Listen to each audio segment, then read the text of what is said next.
Well, significant projects are on the way right here in the borough of the Bronx, energizing the neighborhood known as the Hub in Melrose. And here to tell us more is Kathy Z. I'm not going to give the full last name because I've been messing up a lot today on the show, but she said that she's going to tell us it anyway. She's the president at KZA Realty Group, and Sarah Jones-Maturo, president of Rm Friedland. And we welcome you both to the show. Thank you. Thank you for having us. Now let's get started. Tell us your last name officially so I can say it. My name is Kathy Zamechansky. Zamechansky. Correct. There you go. I got it right. Bronx, name right. a Bronx resident for 47 years. Is that right? Correct. Wow. Okay. Correct. So talk to us a little bit about this here. Oh, so originally I was contacted by the developers of the La Central project because of my relationship with some of the owners. And my relationship in the Bronx over 35 years of real estate experience in commercial real estate. So they wanted a Bronx-based firm. And I met with them, and then when I was brought on board, I felt it was very appropriate for me to bring in Sarah and Rm Friedland because of their extensive retail experience, because I'm a boutique kind of firm.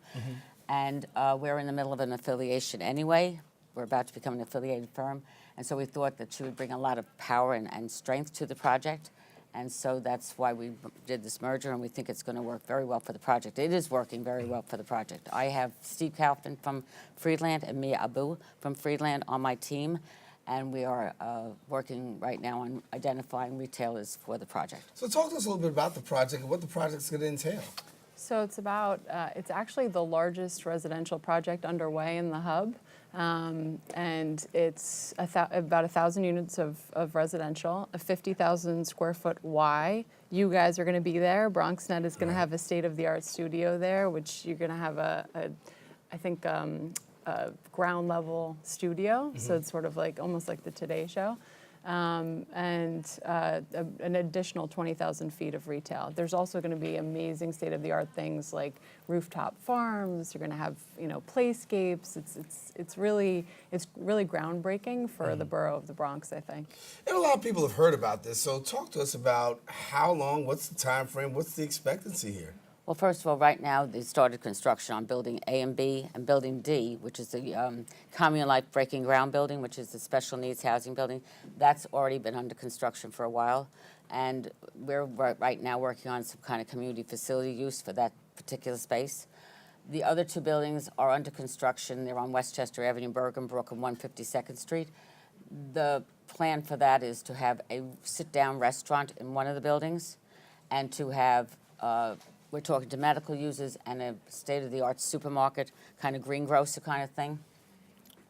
I guess one of the things that's important for everyone to understand is we, the team, are reaching out to local merchants, vendors, healthcare people before we go out of our community, out of our Bronx, because the goal of the developers is to bring more people from the Bronx into the project to like a restaurant from the Bronx. Right. I can't give you the name, but we're talking to several Bronx restaurants who are interested in putting a sit-down restaurant there. And if you know the hub at all, there's only been 2 sit-down restaurants in that neighborhood for over 30 years. Yolanda's on 149th and Venice Restaurant on 149th. So we're trying to bring what the community's asking for, a sit-down restaurant. That will be part of the nightscape for the building.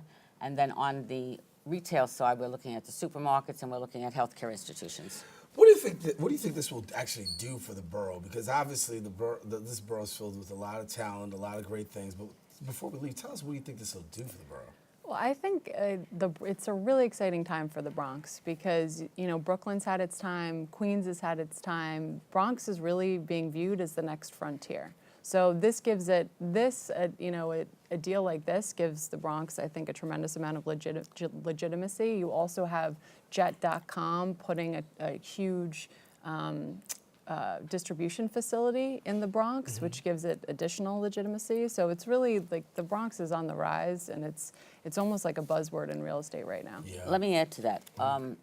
Marshalls and Burlington are going to 3rd Avenue. And for people that are too young, may not remember that Alexander's and 149th Street were a very big shopping district way back. And so the idea is to create that same buzz and that same environment here. But the one thing that's going to be different about this, first of all, this project is more mixed use, more income mixed use. So it's low income to middle income, 120% of AMI. And Bronx residents, the goal is to make sure that Bronx residents, teachers, people from the medical community people who live in the neighborhood come be in this project. Well, we certainly want to thank you for coming and sharing with us. We want people to find out more about it. Of course, stay close. You can go to BronxNet.org, find out more about it. Of course, you can check on the website. And thank you both for coming. Thank you. And we're looking forward Thank to you. Thank you very much. things as they continue to develop. It's exciting for our borough, and we're glad to be a part of it, We too. appreciate it. Thank you very much. Thank you. All righty, listen, stay with us. Taking a quick break. We got more. Don't go away. We're coming right back right after this.